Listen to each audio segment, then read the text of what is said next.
રાધે રાધે, જય સિયારામ. આપણે ચૈતન્ય મહાપ્રભુનું ચરિત્ર ચાલે છે.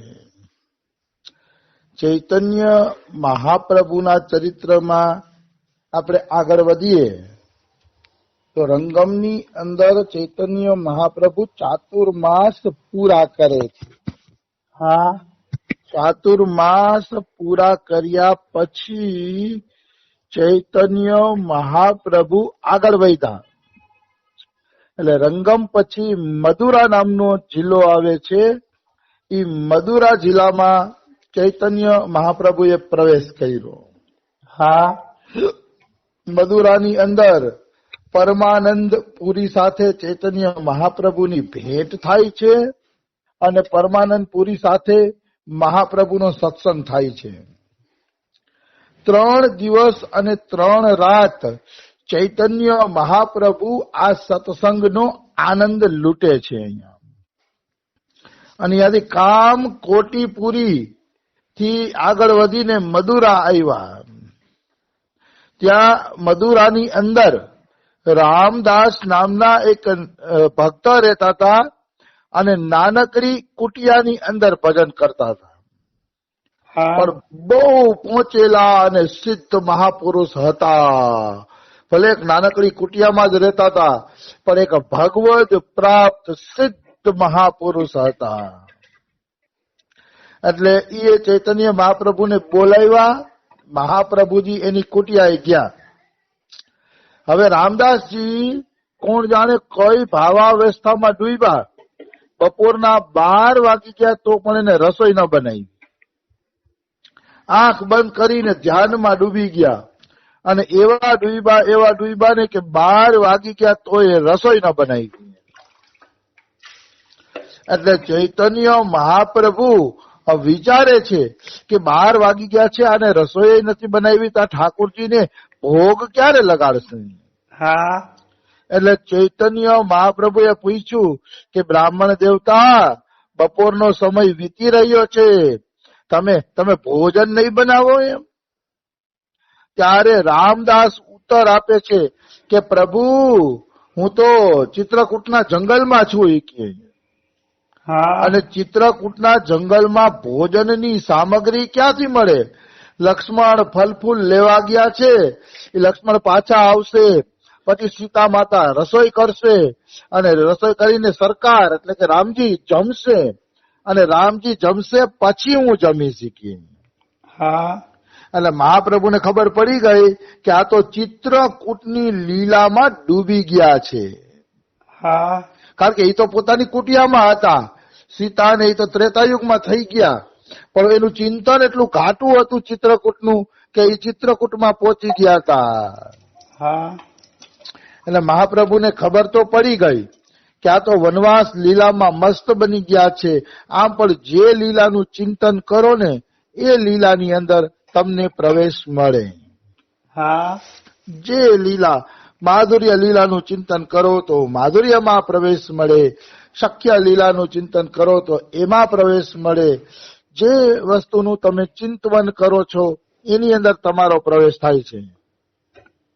તો મહાપ્રભુ પ્રસન્ન થયા કે વાહ ભાઈ વાહ, તો ઊંચી સ્થિતિની વાત છે. કાંઈ વાંધો નહીં, જમવા ન મળે કાંઈ નહીં, પણ આવા ભક્તના દર્શન તો થયા કે જે આ રીતે લીલામાં ડૂબેલા છે. હા, એટલે મહાપ્રભુ પ્રસન્ન થયા. પછી ત્રીજા પોરે એટલે સાંજના સમયે એને રાંધવાનું ચાલુ કર્યું. હા, રાંધી અને મહાપ્રભુને ભોજન કરાવ્યું સાંજના સમયે ઓલા સંતે. હા, પણ પોતે ભોજન ન કર્યું, પોતે ઉપવાસી રહ્યા ઓલા સંત. હા, તો ચૈતન્ય મહાપ્રભુ પૂછે છે કે પ્રભુ, તમે ભોજન નહીં કરો? તમે કેમ આજે ભોજન નથી કરતા એમ? હા, તો ઓલા સંત પાછા લીલામાં ડૂબી ગયા અને લીલામાં ડૂબીને બોલે છે, અરે પ્રભુ, હવે હું શું ભોજન કરું? કે મારી જગન માતા સીતાને તો રાવણ હરણ કરીને લઈ ગયો છે. કે હા, એ દુષ્ટે સીતા માતાનો સ્પર્શ કર્યો છે એટલે મને એટલી જલન થાય છે કે મારા પ્રાણ નીકળે છે. મને એમ થાય છે કે હું અગ્નિમાં પ્રવેશ કરી જાઉં. કે મારા સીતા માતાને રાવણ લઈ ગયો કે મને કેવી રીતે ભોજન ભાવે. મહાપ્રભુ સમજી ગયા કે હવે આ સીતા હરણ લીલામાં ડૂબી ગયા છે. એટલે જ્યાં સુધી એ સીતા હરણની લીલામાંથી બહાર નહીં નીકળે ત્યાં સુધી ભોજન નહીં લે. હા જો અહીંયા કોઈ બીજો હોત ને તો ચૈતન્ય મહાપ્રભુ હતા. એ તો બધાના ભાવની સ્થિતિને સમજી શકે એવા હતા. બિલકુલ. પણ બીજો કોઈ હોત ને તો આને પાગલ સમજત કે આ તો પાગલ છે. હવે સીતા માતાનું હરણ તો ત્રેતામાં થયું, પાછા લેવાના આવી શું નાટક કરવાની જરૂર છે. હા બીજો હોત તો અવશ્ય આ વ્યક્તિને પાગલ સમજત. હા ચૈતન્ય મહાપ્રભુ સમજી ગયા કે આ તો ભાવની ઊંચી અવસ્થા છે. એટલે એને સમજાવ્યું કે અરે વિપ્રવર, તમારી વાત સાચી છે, સીતાનું હરણ થયું તું ઈ કે, પણ એ તો છાયા સીતાનું હરણ થયું તું ઈ કે. હા ભલા કોઈ ઈશ્વરની શક્તિ ચિદાનંદ મૂર્તિ જગદ જનની સીતાનું કોઈ હરણ કરી શકે કે? કોઈ હરણ ન કરી શકે. એ તો છાયા સીતા હતી, માયા સીતા હતી.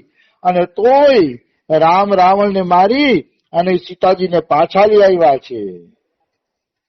મારી વાતનો વિશ્વાસ કરો એ કે રામ સીતાજીને પાછા લઈ આવ્યા છે. તોય ઓલો બ્રાહ્મણ ભોજન ન કરે. હા એ નાના મારા સીતા માતાનું હરણ થઈ ગયું છે, હું ભોજન ન કરું. સીતા માતાનું હરણ થઈ ગયું છે, ભોજન ન કરું. ભોજન ન કરે. એટલે ઈ વ્યક્તિ ભોજન કરે એટલા માટે ચૈતન્ય મહાપ્રભુ એક લીલા રચી. હા લીલા એવી રચી મહાપ્રભુએ, ત્યાંથી મહાપ્રભુ હાલીને સેતુબંધ રામેશ્વર ગયા. હા અને સેતુબંધ રામેશ્વરમાં ઘણા વિદ્વાનો હતા. અને એ વિદ્વાનો પાસે આપણા શાસ્ત્રની પોથીઓ પણ હતી. હા શાસ્ત્રની પોથીઓ હતી. ઈ પોથીમાંથી ચૈતન્ય મહાપ્રભુએ રામ સીતાજીને પાછા લઈ આવે છે, રાવણને મારી નાખે છે, ઈ અધ્યાયના પાના ફાડી લીધા. હા કોક કે છે એ પાનાની નકલ કરી લીધી, અને કોક એમ કે આખું પુસ્તક જ લઈ આવ્યા એના માટે. હા આવું અલગ અલગ મેં સાંભળેલું છે.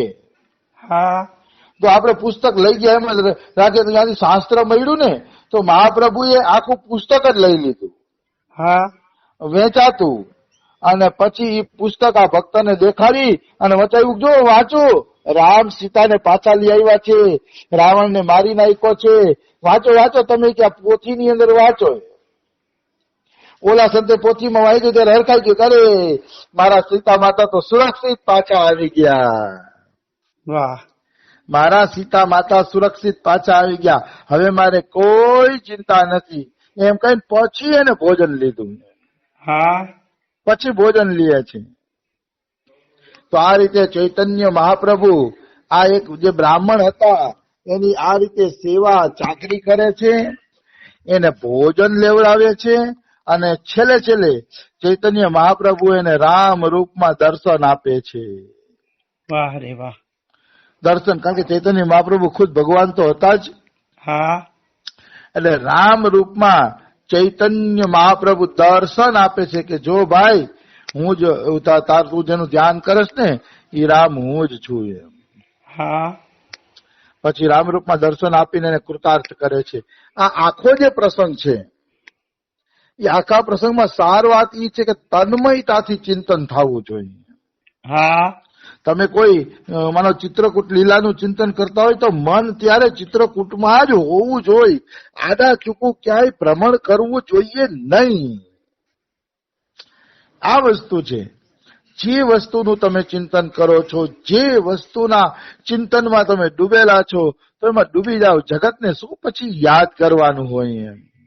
હા રાધા કૃષ્ણની કોઈ લીલા, વૃંદાવનની લીલા યાદ કરતા હોય તો યમુના કિનારે મન પહોંચી જવું જોઈએ. અને યમુનાજીના કિનારા ઉપર જે નિકુંજો ફેલાયેલી છે, દિવ્ય નિકુંજો, એ નિકુંજોની અંદર તમારું મન ફસાયેલું હોવું જોઈએ. રાધા કરાવ ચિત પલ્લવ વલ્લરી કે, રાધા પદાંક વિલસન મધુર સ્થલી કે, રાધા યશો મુખર મત ખગાવલી કે, રાધા વિપિન વિહાર રમતા મનો મેં.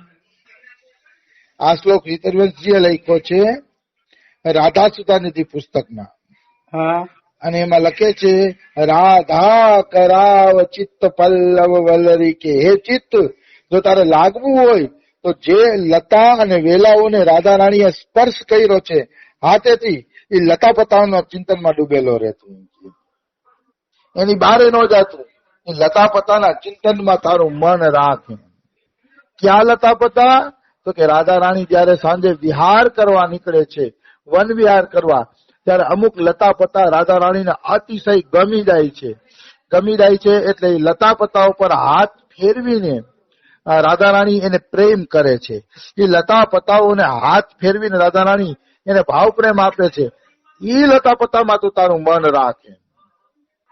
રાધા કરાવ ચિત્ત પલ્લવ વલ્લરી કે, રાધા પદાંક વિલસન મધુર સ્થલી કે.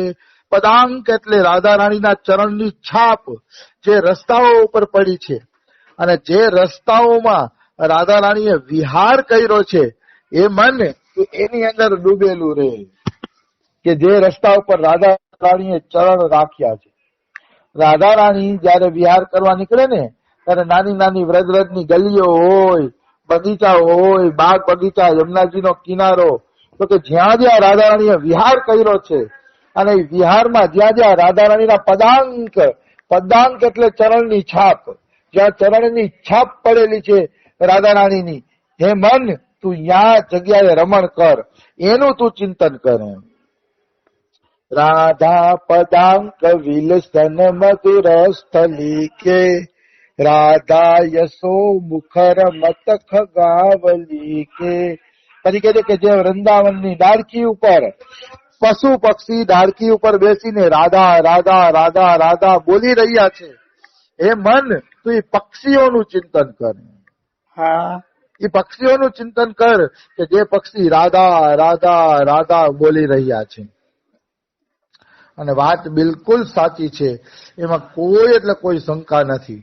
વૃંદાવનના પક્ષીઓ પણ રાધા રાધા રાધા રાધા નામનો જાપ કરતા હોય છે, હા નિશ્ચિત, એમાં કોઈ એટલે કોઈ શંકા નથી. અને રાધા વિહાર વિપિને રમતા મનો મેં, રાધાજી જે વિહાર કરે છે વિપિન એટલે બગીચાઓની અંદર, એ મન તું લાગેલું રે. આવી વાત છે. એટલે કહેવાનો ભાવ છે કે મનને કોઈ પણ રીતે રાધા રાણીમાં લગાડવાની વાત છે. મન કોઈ પણ રીતે રાધાજીના ચિંતનમાં ડૂબેલું રહીએ, ભગવાનના ચિંતનમાં ડૂબેલું રહીએ એવું કરવાનું છે. ચિત્ત વૃત્તિ આ બ્રાહ્મણ જેવી લાગવી જોઈએ. આપણે ભજનમાં બેઠા હોય, સાંસારિક ચિંતન આવતું હોય, અને એ સાંસારિક ચિંતન આપણી અંદર વિક્ષેપ કરતું હોય, આવી વસ્તુ છે, આવી વસ્તુ. કારણ કે ભાઈ મતલબ ચિંતન કોને કે, ચિંતન એમાં લાગેલું હોવું જોઈએ, હા આવી વસ્તુ છે. તો ભગવાનની કૃપાથી જેનું ચિંતન અને ચિત્તવૃત્તિ ભગવાનમાં લાગેલી છે એ ભાગ્યશાળી છે. કારણ કે ચિત્તવૃત્તિ બધાની લાગતી નથી, લાગવી કઠિન છે, લાગી શકતી નથી. આ તો કોઈ ભગવત કૃપા થાય, કોઈ સંત કૃપા થાય કે એવું કઈ થાય તો ચિત્તવૃત્તિ ભગવાનમાં લાગે છે, નહીતર લાગવી અતિશય કઠિન છે. એમાં કોઈ એટલે કોઈ શંકા નથી. ભગવાનની જેના ઉપર વિશેષ કૃપા આવે ને ઈ એમ કે ખરેખર ચિત્તવૃત્તિ લગાડી શકે છે. ભગવત કૃપા વગર ચિત્તવૃત્તિ લાગતી નથી, આવી વસ્તુ છે.